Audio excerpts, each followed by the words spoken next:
Hello and welcome to another insightful episode of the weekly business roundup with me, your host, Wadulo Arnold. To the big stories this week: Parliament foils efforts to decriminalize cat growing. Government and private sector discuss national economic growth strategies. Uganda Revenue Authority surpasses its 2022-23 financial year revenue target, and NSSF unveils its Vision 2035 as it sets a 50 trillion ambitious target. For these and more, stay tuned. It's time for business. Uganda Revenue Authority registered a revenue growth of 16.4% for the financial year 2022-23, surpassing its revenue target by 57.48 billion shillings. The robust performance is attributed to a resilient economy, enhanced administrative measures, and the cooperation of taxpayers. Mariona Wari reports. Uganda Revenue Authority has surpassed in the financial year 2022-23 with a surplus of Ugandan shillings 57.48 billion. URA had a net revenue target of Ugandan shillings 25 trillion 151 billion in the last financial year and managed to collect Ugandan shillings 25 trillion 209 billion, representing a 100.23% performance. In the last financial year, we were able to collect 1.991 trillion from arrears, 1.277 trillion was from non-government arrears, these are private taxpayers, and 713 was from government arrears. The revenue increase is mainly attributed to significant revenue growth from the direct domestic taxes that were in excess of the target and administrative measures that were implemented. Another administrative effort that led to the improved collection was litigation and debt recoveries. During the last financial year, we were able to recover 130.5 billion from this effort of court processes and debt recoveries. The litigation success rate was at 85.33%. However, the tax body was faced by several hiccups that impeded the effective execution of its mandate. These include non-compliance by taxpayers, fraud, tax evasion, among others. Tax investigations, compliance initiatives during the financial year 2022-23 had a number of cases handled. The measures undertaken by this initiative included utilization of intelligence, conducting of investigations, sharing of information, performing scientific analysis, examining forensic documents with an aim to deter fraud and non-compliance, while identifying and recovering revenue. Out of these efforts, revenue amounting to 174.67 billion was identified as recoverable. The 16.4% tax revenue growth represents Ugandan shillings 3,551 billion compared to the previous year that recorded 12.37% revenue collection. Mariona Wari, UBC.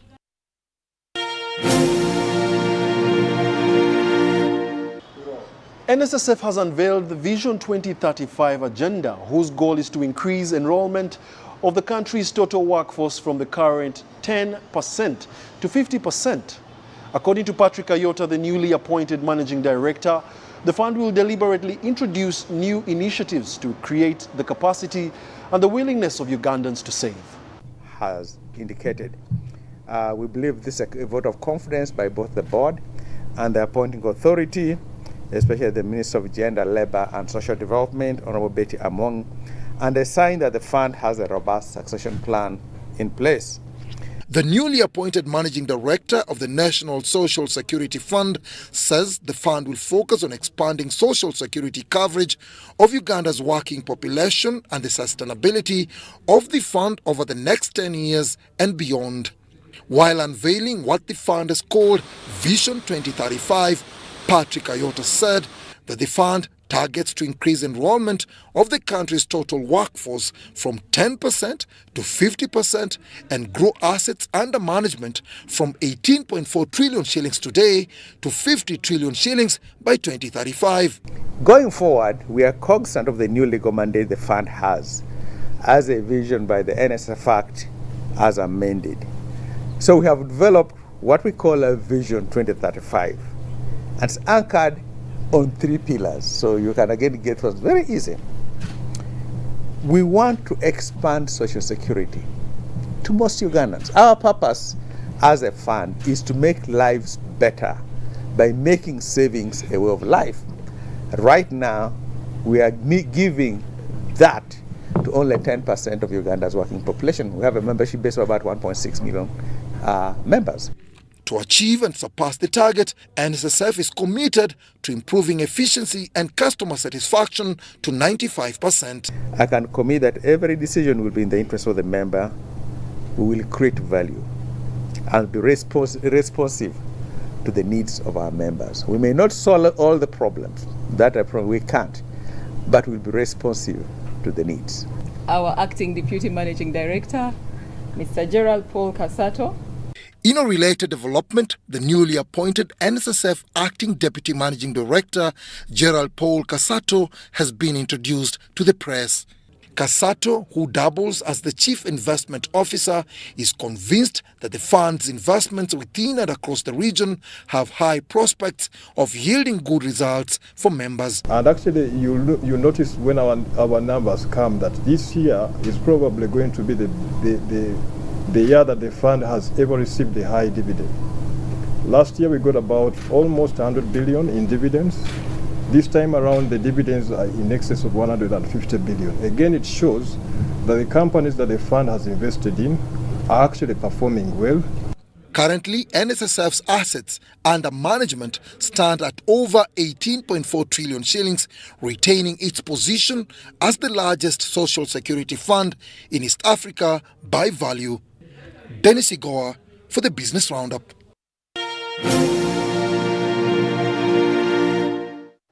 Parliament has foiled efforts to decriminalize the growing of khat, commonly known as Mairunji. This follows the plenary session which witnessed the passing of the Narcotics and Psychotropic Control Substance Control Bill, which prohibits khat and 4 other illicit drugs in Uganda. The MPs believe that this move will, among others, save children from being exposed to drug abuse. Right from the committee stage, after government reintroduced the Narcotics and Psychotropic Control Bill 2023, efforts to pull khat, commonly known as Mairunji, from the list of prohibited plants dominated the stages. The Minister for Internal Affairs, General Kainda Utafire, was among the respondents who represented a similar concern to the Committee on Defence and Internal Affairs, which was assigned to scrutinize the bill. Right, Honourable Speaker and Honourable Members, I beg to move that the bill entitled the Narcotic Drugs and Psychotropic Control Substances Bill be read for the 3rd time and do pass into law. I beg to move. Since last week, Parliament deliberated on the report by the Committee on Defence and Internal Affairs, confirming Mairunji among the list of 5 plants to be prohibited in the new legislation, which has been passed during the Tuesday afternoon session, chaired by Deputy Speaker Thomas Tayebwa. I put the question that the Narcotic Drugs and Psychotropic Substance Control Bill 2023 be read the 3rd time and do pass. Those in favour say aye, to the contrary nay. The ayes have it. Jinja City Division West MP Timothy Batwa tried in vain to delay the passing of the bill by requesting the House through a motion to have Mairunji have an independent schedule under the new legislation, providing for its control and relieving the khat from prohibition. So we are coming up with a law that is against a big part of East Africans in the interest of 2%. This is when we should raise to the call of being consistent. Can you propose your amendment? Can you propose, just go straight Thank you very much, Honorable Speaker. The amendment, we are amending the fourth schedule to delete Katha Senduris, that is the Mairunji cat, number 1. There are now 2 contentious issues that need to be harmonized from this title. And I want to propose, as the Attorney General comes in, to consider looking at this bill to capture both aspects of control and prohibition. And I want to propose that in the title itself, and this will capture the concerns of the Honorable Abed Wanika and the Honorable Batu and all of us. But the language to differentiate between prohibition and control aided the justification which the majority of the MPs referred to the exception in the 4th schedule of the Act, which allows the Minister of Health to control cat by providing a license to anyone intending to cultivate Mairunji. This bill is prohibiting use but also controlling. Even marijuana, we've had arguments that there are some medicinal purposes, and we are saying for you to use it for medicinal purposes, you must have a license issued by NDA and is provided for in Section 14. So your concern of how they will use, first of all, Section 11 is dealing with cultivation because it's the real issue here today. If you want to cultivate it, you get a license. If you want to use it for other purposes, go to Section 14, Clause 14, get a license under NDA, and then export, sell, do whatever you want to do with any controlled or prohibited substance. At this point, the Deputy Speaker of Parliament, Thomas Tayebwa, was forced to avail a practical example to explain the contradiction. It's very clear, for example, under our traffic laws, that it is prohibited to drive from a different side. Okay? From the opposite lane. But under that same ambulances, and even me, the speaker, by the way, I'm around. But it is prohibited. The bill now creates an avenue of pushing away these local farmers of ours who would not have those big sums of money to get that license from the minister. The National Drug Authority, under the new legislation, will keep the register of persons authorized to, among others, sell, import, export or distribute narcotics and psychotropic substance. We have many colleagues who are dying slowly. Their children, they've lost control.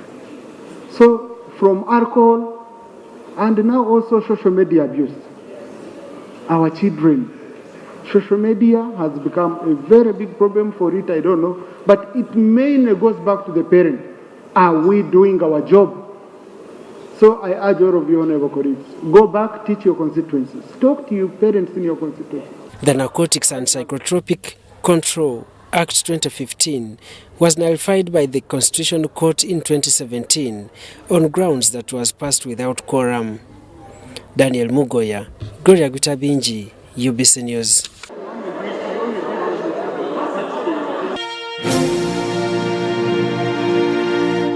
Various youth in Kabale district voiced their concerns over the low levels of inclusiveness in national development programs. Ambrose Oriach, a member of the Youth Council, faults government bureaucracy for propagating corruption, which is consistently sidelining them from empowerment initiatives. The problem is unemployment. That is the major problem. At the sidelines of Youth Day activities in Kabale district, youth voiced key issues affecting their well-being, among which unemployment and early parenthood took center stage. You can come with someone and he or she tells you he or she is doing engineering, but he is not sure if he is going to get a job because that person is the first to reach that extent as far as education. So at least the government, if it can create some investments targeting the youth, like they are always saying, organizing such meetings, really, I think that it can be playing some good work. What we need, it is only the knowledge of how we can build ourselves.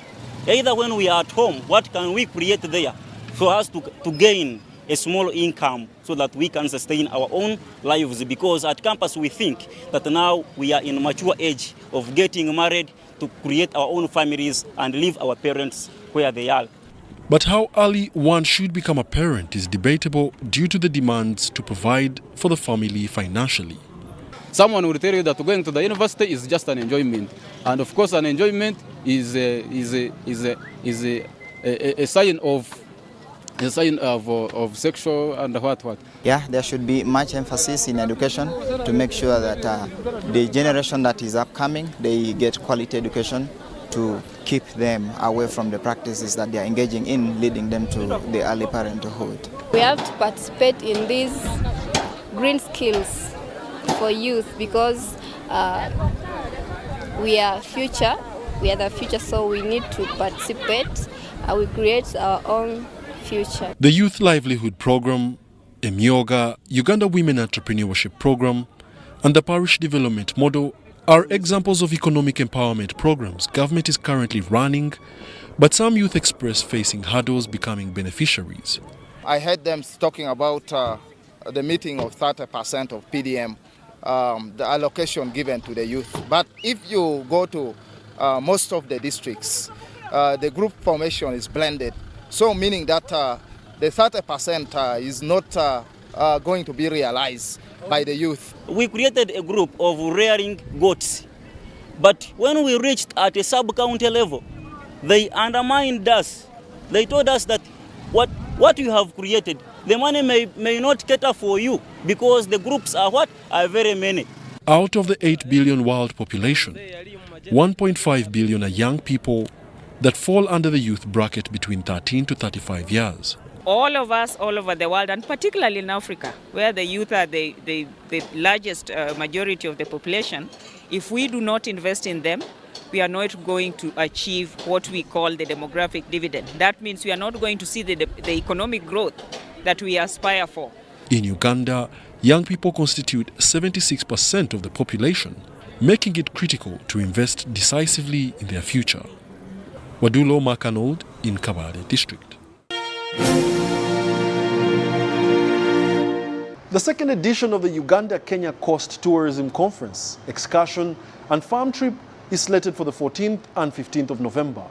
The second annual event seeks to build synergies and complementarity based on different tourism products that Uganda and Kenya have to offer.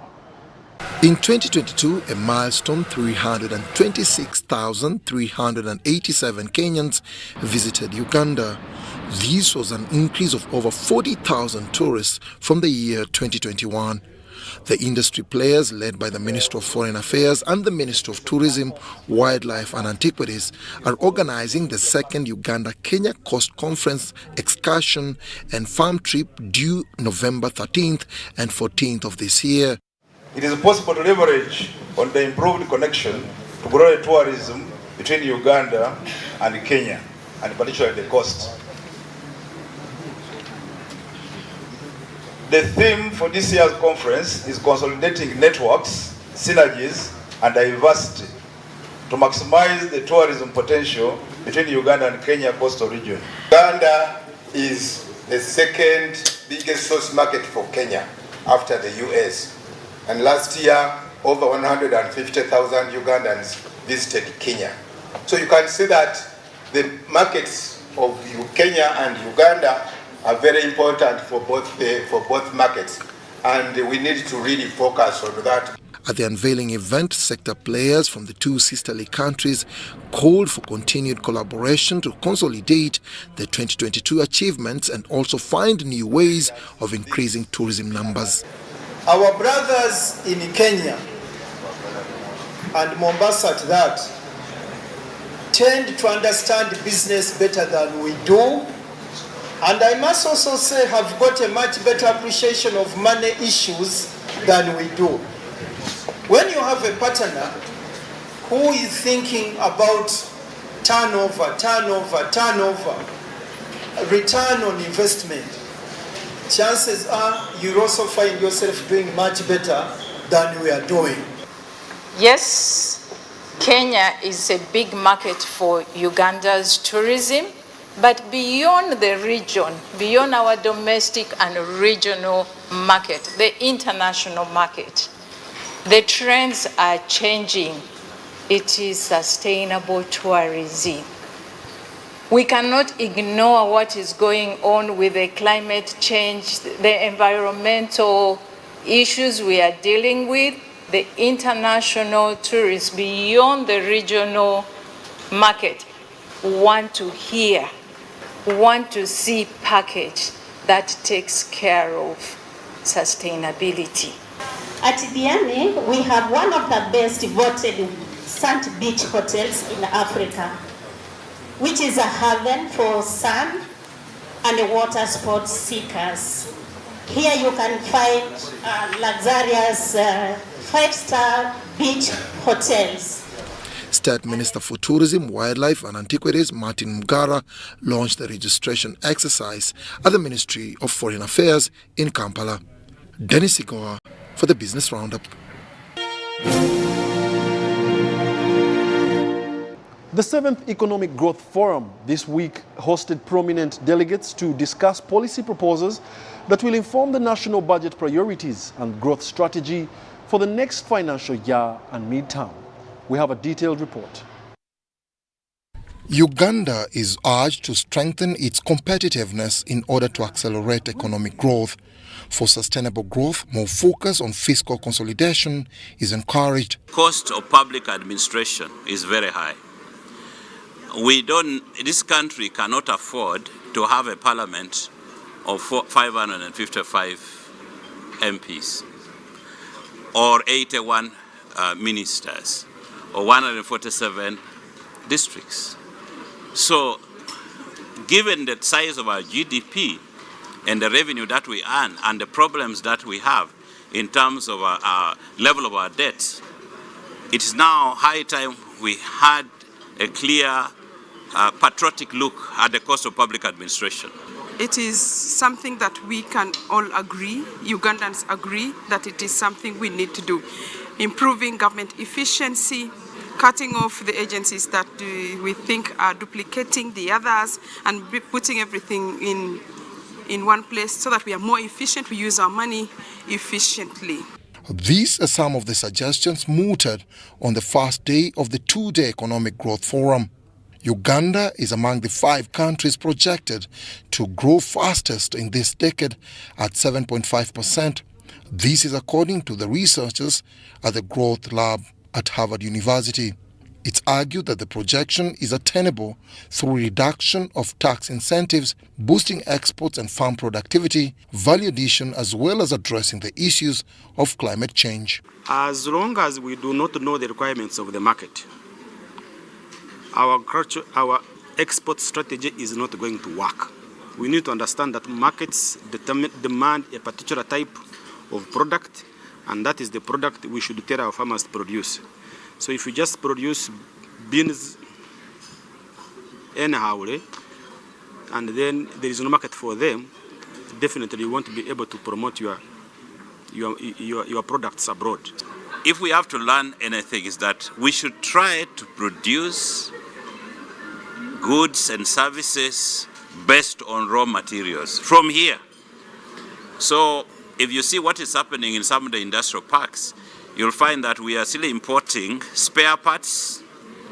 Or for example, I've seen one there in Mbale where they are importing different spare parts of a phone and then assembling it in Uganda. You can't say that is made in Uganda. You're just basically bringing spare parts. Domestic revenue mobilization is emphasized as a proactive strategy in fostering Uganda's economic independence. According to analysts, improvement of taxation lies in effective enforcement and quasi-voluntary compliance.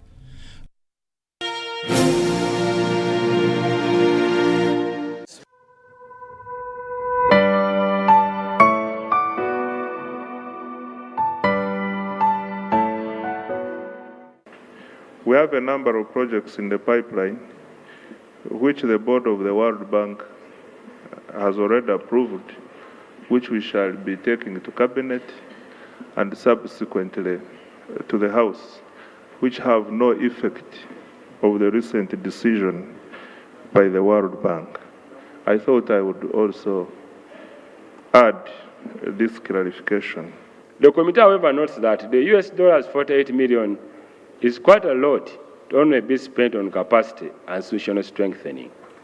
The committee therefore recommends that $30 million out of the $48 million be reallocated to the roads component so as to increase on the number of kilometers of roads to be rehabilitated and upgraded in the Greater Kampala metropolitan area. Right Honourable Speaker and Honourable Members, conclusion. The committee therefore recommends that the request by government to borrow up to special drawing rights SDR 374.8 million equivalent to $518 million from the International Development Association of the World Bank Group and receive a grant of special drawing rights 34.8 million equivalent to $48 million from the International Development Association of the World Bank Group, and also borrow up to 40 million euros, that is 42.66 million from AFD to finance the Greater Kampala Metropolitan Area Urban Development Program, be approved subject to the recommendations therein. The issue of absorption is the cases here. What is wrong? We give you a lot of money. Now we are adding you money. Absorption. I was talking to one of the people. Yeah, they told me that Uganda now, we are ranking the worst in absorption of loans.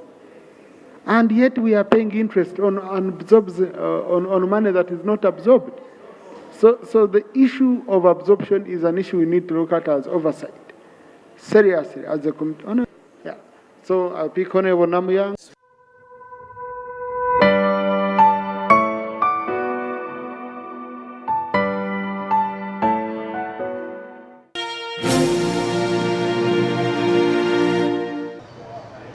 Conservation knows no age or boundaries. At the age of 89 years, Jane Goodall is still inspiring generations in that same light. We leave you with some words of wisdom from the living legend. My name is Wadulo Arnold. Always catch our show, same time, same place. From the team, good night. It's so exciting to open this Roots and Tunes Centre today here and to collaborate with wonderful organisations like the Wildlife Clubs in UWEC and the Jim Trust and so many of the ministry that I've met here, passionate about the environment. Together we can, together we will, together we must. In countries all over North America, moving fast into South America and even in the Middle East. So everywhere you go, you'll find Roots and Tunes. And you know something that Roots and Tunes is learning? It just happens that because we try and put you together, and some of you will become Roots and Tunes leaders, you'll be articulate and passionate, and you may have the opportunity to go and actually meet your counterparts in other countries.